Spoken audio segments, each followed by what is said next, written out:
In the vast, enigmatic expanse of the cosmos, the quest for answers continues unabated, as scientists persistently probe the unknown, seeking anything that defies the established norms of our universe. For millennia, they have gazed upon the stars, not merely searching for planets or signals, but seeking anomalies. Those rare moments when something refuses to conform to the rules of our universe. And today, a new discovery by the James Webb Space Telescope, JWST, has added another layer of mystery to the nature of our universe and our place in it. 3I Atlas, initially spotted as a faint speck at the edge of our solar system, is an apparently ordinary interstellar object. Its trajectory was unusual, suggesting it was born beyond the gravitational grasp of our Sun, flung across the galaxy by some unknown force. Initially, it was treated as a cosmic curiosity, like its predecessors, Oumuamua and Borisov. But even in its earliest images, something felt amiss. Unlike most interstellar objects, 3I Atlas was unusually bright. Its magnitude didn't correspond to its estimated size or composition. It shimmered with an unnatural consistency. Its brightness neither faded as expected nor flared with any sign of outgassing or dust release. Traditional comets tend to brighten and burst as ice supplements, but this one remained steady, as if it were powered from within. Telescopes across the globe turned to observe it, and JWST, with its unparalleled ability to peer into the infrared spectrum, was brought in to unravel the mystery. What it saw changed everything. The JWST, perched 1 million miles from Earth at the Lagrange point, was designed to see the unseen, to cut through the glare of stars and reveal what's hidden in the shadows.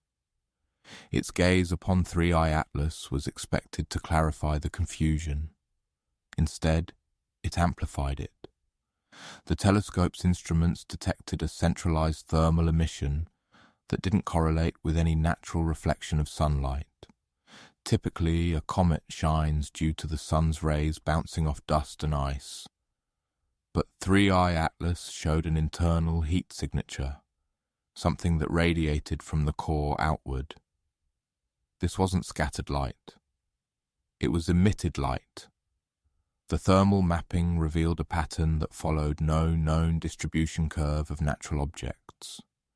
It pulsed faintly, irregularly, and most disturbingly, it seemed to cycle at intervals. That rhythm, repeating ever so subtly, suggested not randomness, but design. Some scientists at NASA and the European Space Agency proposed exotic explanations: radioactive decay, subsurface friction, alien isotopes. But as more data came in, those theories collapsed. The only consistent explanation left on the table was the one no one wanted to write down. This object might be powered.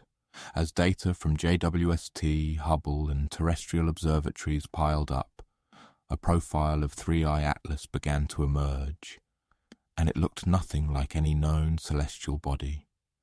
Its trajectory was too precise to be chaotic, as if it was choosing its path, subtly adjusting course through gravity wells. Its rotation was unnaturally stable, with a tumbling motion that defied standard inertial drift, and its lack of a cometary tail even when passing near solar radiation suggested a shell or casing, perhaps something protecting it from the heat. Then came the most controversial finding. The albedo, or reflectivity of its surface, was measured to be nearly perfect in parts, approaching that of polished metal. Not rock, not ice, not dust, metal. The implications hit like a shockwave across the astronomical community. If it was metallic, structured and emitting energy, then we were no longer observing a natural object. We were observing technology. Suddenly, the term probe was whispered in hallways. Beacon, craft, even artifact. The idea that this might be an alien spacecraft was no longer relegated to conspiracy forums. It was now quietly circulating in institutional emails behind encrypted firewalls. Perhaps the most damning piece of evidence wasn't the thermal emissions, or the trajectory, or the strange metallic signature. It was the light. Photometric analysis showed something chilling. The light coming from 3I Atlas was focused in a narrow spectrum band. In other words, it wasn't a broad natural reflection of sunlight, but a controlled emission of specific wavelengths. This is precisely what we do with LED arrays, laser communication systems, and spacecraft signal beacons. Furthermore, this band included frequencies often used in communication and guidance systems on Earth. Not only that, but the intensity of the light seemed to respond, ever so slightly, to solar radiation, as though some onboard system was adjusting it in real time. It flickered not at random, but with a strange intermittent pulse. Astronomers ran the data through known signal models. What they got was inconclusive, but not meaningless. Some claimed the pulses resembled binary sequences. Others said it might be a rotating power source. But the conclusion was undeniable. This was not a passive object. It was doing something deliberate, and we were watching it live. As the data poured in, a team of astrophysicists from MIT and Harvard ran a deep signal analysis over the electromagnetic emissions coming from 3I Atlas. At first glance, the frequencies seemed random, just noise scattered across the spectrum. But when they applied Fourier transforms to isolate cyclical patterns, something emerged. Within the static, buried like a whisper beneath the chaos, was a structured repeating pulse, too precise to be natural. It wasn't a standard binary, nor a typical modulation used in human technology, but it bore the unmistakable fingerprint of intentional encoding. Some speculated it could be a beacon, a repeating broadcast intended for receivers not of earthly origin. Others theorized it could be telemetry, a constant data stream sent back to wherever this object came from. The unsettling part was this. Whatever the message was, it hadn't changed since the JWST first detected it. It was as if 3I Atlas wasn't trying to talk to us, but someone else. And maybe that someone had already heard it. News of the discovery spread quickly through the highest levels of scientific and defense institutions. A confidential report circulated internally within NASA and then leaked to an unnamed journalist revealed that top officials were already coordinating with global space agencies to determine whether 3I Atlas posed a threat. Some scientists argued it was benign, an ancient probe, perhaps centuries old on a pre-programmed route through the stars. Others weren't so optimistic. They raised questions no one could answer. If it's transmitting, then who is receiving? If it has light emissions, does it also have propulsion? If it's here by design, then why now? The report mentioned the possibility, however remote, that 3I Atlas was not just passing through, but observing, tracking planetary alignments, electromagnetic fields, or even advanced civilizations. The possibility ignited panic behind the scenes because if this object wasn't alone, then something else might be on the way, something that sent it. Further investigation into the luminosity of 3I Atlas led to a revolutionary hypothesis that the object wasn't just emitting energy, it was harvesting it. The way the object's light output fluctuated with its proximity to the sun, combined with its apparent lack of chemical reactions, supported the idea that it might be using a solar collection array or photonic absorption system embedded beneath its surface.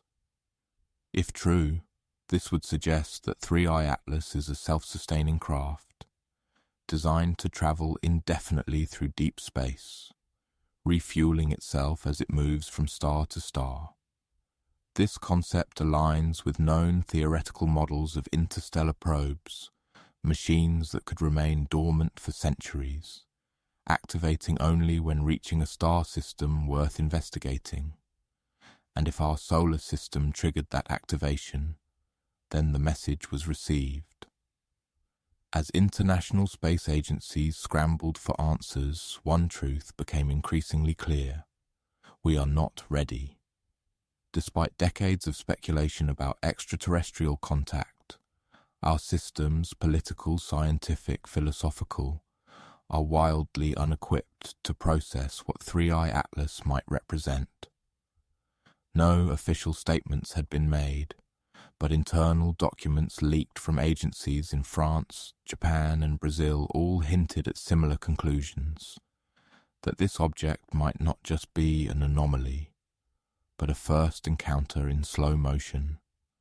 And unlike what Hollywood taught us, there was no landing, no sudden appearance in the sky, no immediate answers, only data, only light, only silence.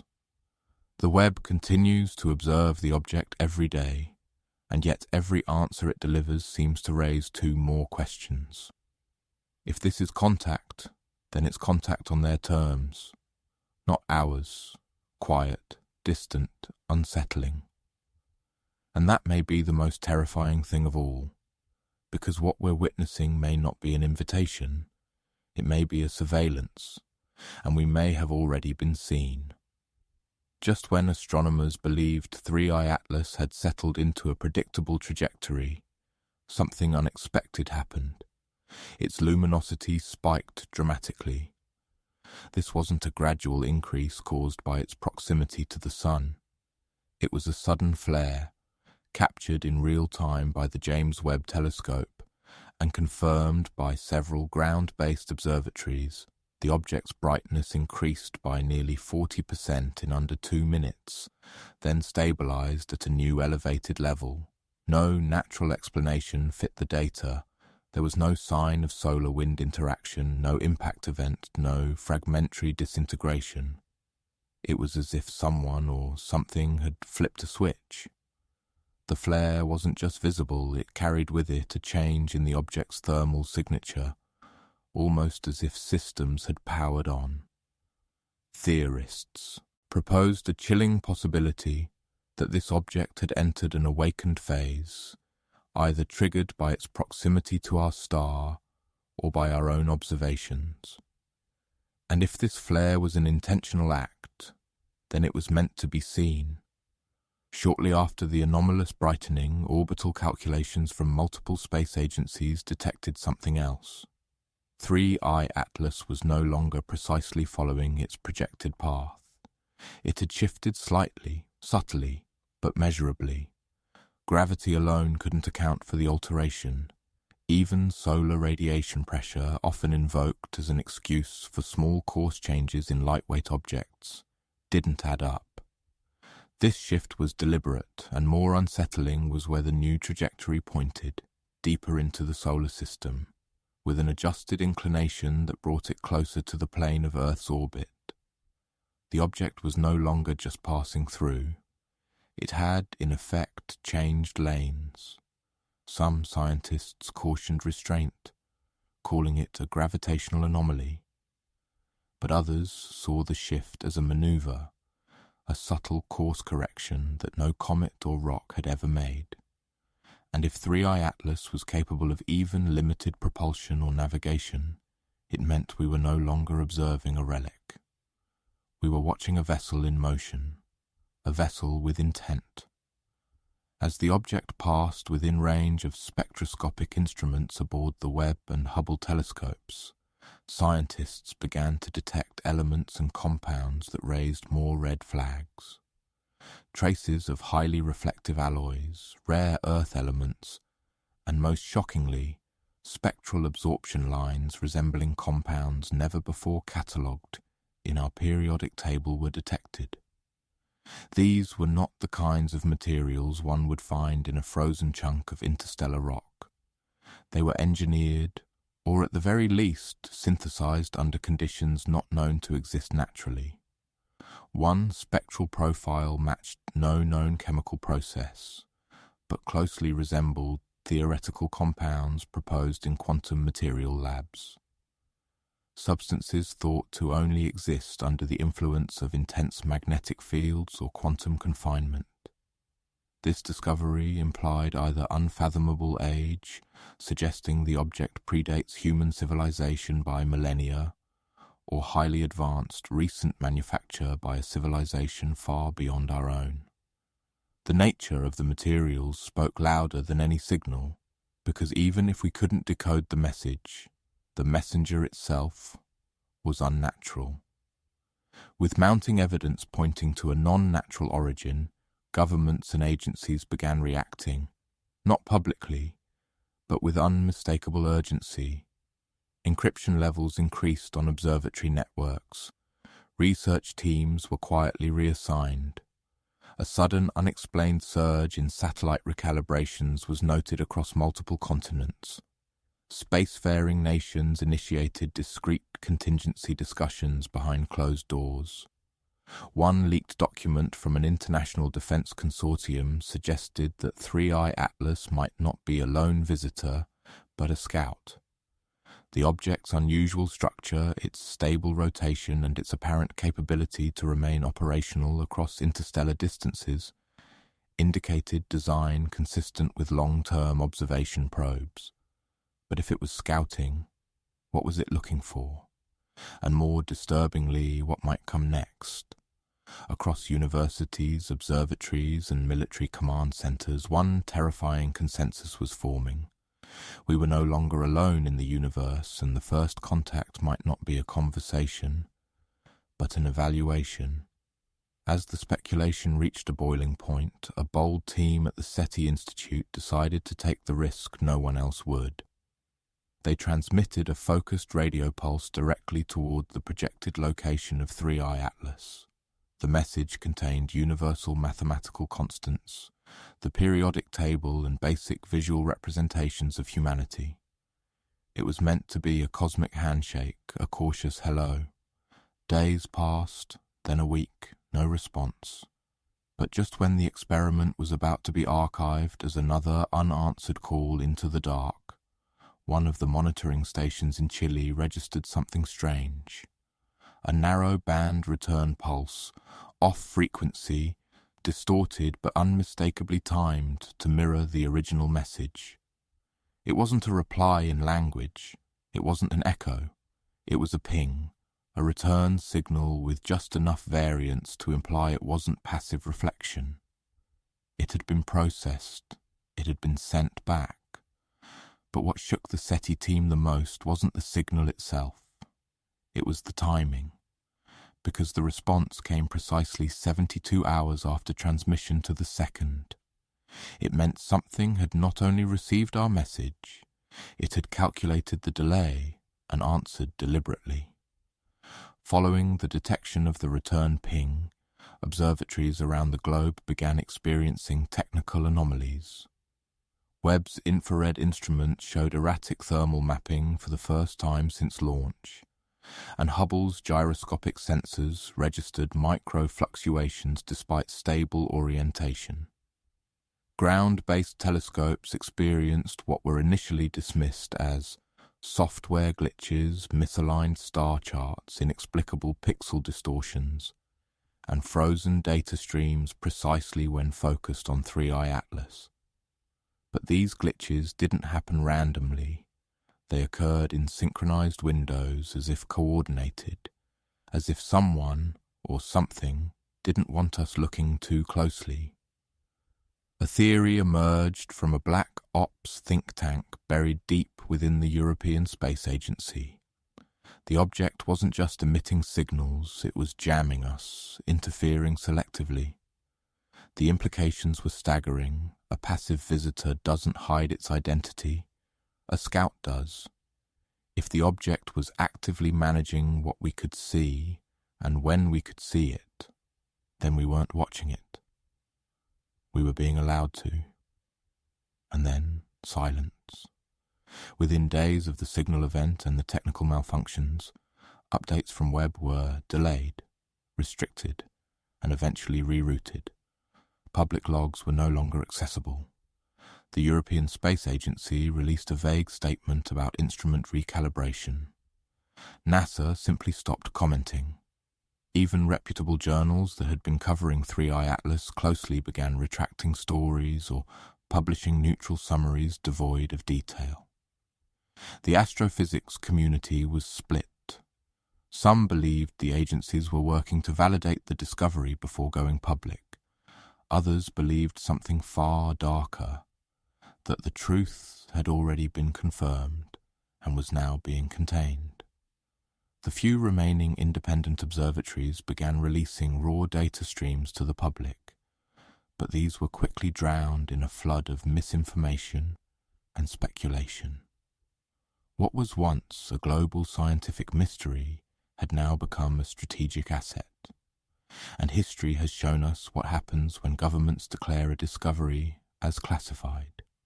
Truth dies in silence. In a last-ditch effort to understand what they were observing, a coalition of astronomers and mathematicians turned to pattern recognition and probability theory. They weren't looking for communication anymore.